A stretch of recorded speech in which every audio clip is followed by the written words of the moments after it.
Hey guys, welcome back. Hey, I wanted to go over real quick the mead that me and my father had made. It was the very first video that we ever did, but I'm getting a lot of questions now on how did it turn out, what was the alcohol content, things along those lines. So I just wanted to go over real quick. I put it in these bottles. They have a self-sealing top. You can find like the Grolsch flip top bottles. It's the same concept. My mom picked these up at the store and it stores just fine. You can't really use these for some sort of pressurized type drink or it will explode the bottle. So this stuff stays in here and it's non-carbonated. So that's how we do it. As you see, it comes out really clear and really pretty. And it smells really good. You can kind of smell the this one was the orange cinnamon clove that we had created.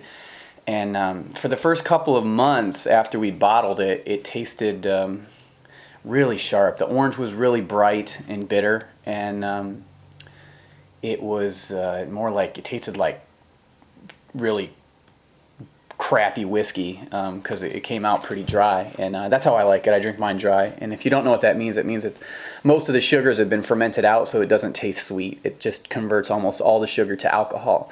So you have the residual flavors left over from like the orange, the clove, the cinnamon, and the honey, but it's not sweet at all, and that's the way I like my drinks. So that's how I do mine. If you want your sweeter, you can add more honey in at the end after it's all done fermenting, or you can just start it from the very beginning. So 3.5 pounds of honey is what we put into those jugs to make the, the dry drink that we have right here, and use champagne yeast to, ferment really good active ferment and convert almost all the sugar to alcohol.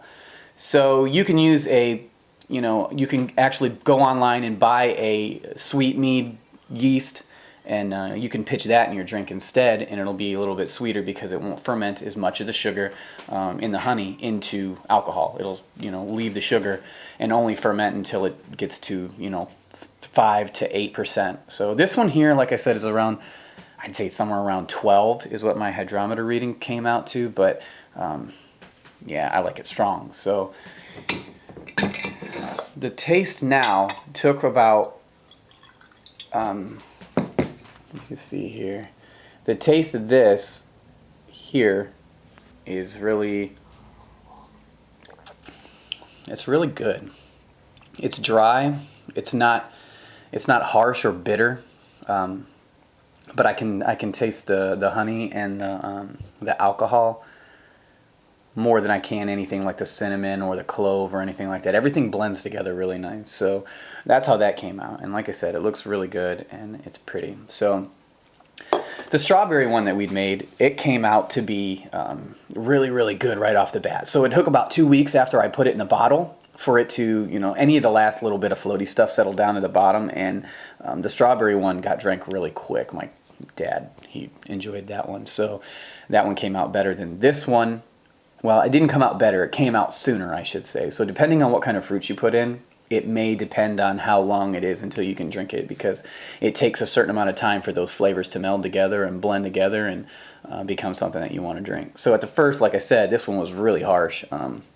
The oranges that I used, the blood oranges, they're really bright in like the citrus, like the peel is really, the only term I can use is bright. It's very, very bitter and citrusy. So that took a little while to mix all together with all the other pieces, but now it's really good, and it's something that I can sit down and this is what I would drink, just a little bit of it at a time.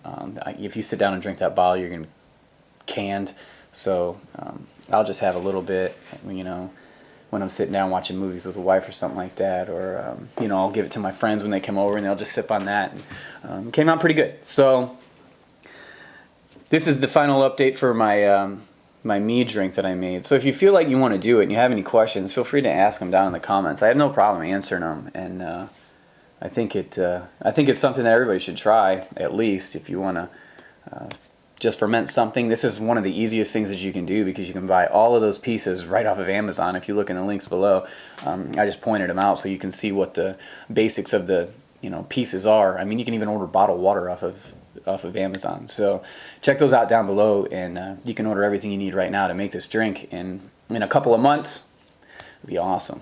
All right. So thanks again for watching. If you enjoyed this video, give me a thumbs up, and check out some of the other videos I got. I got some home brewing videos that I do, and some cabin update videos where I'm rebuilding a cabin in the middle of nowhere, and having a lot of fun doing it. So cheers, and I hope you enjoy your drink when you get a chance to make it.